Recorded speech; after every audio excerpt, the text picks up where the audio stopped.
বৈষম্য বিরোধী ছাত্র আন্দোলনে ছাত্র জনতার উপর মামলায় রাজধানীর উত্তরা থেকে গ্রেপ্তার হয়েছেন সিলেট ২ আসনের সাবেক সংসদ সদস্য ও জাতীয় পার্টির কেন্দ্রীয় নেতা ইয়াহিয়া চৌধুরী।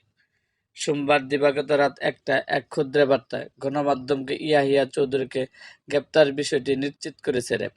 এতে বলা হয়, যৌথ বাহিনী এই অভিযান পরিচালনা করে র্যাব-১ ও র্যাব-৯।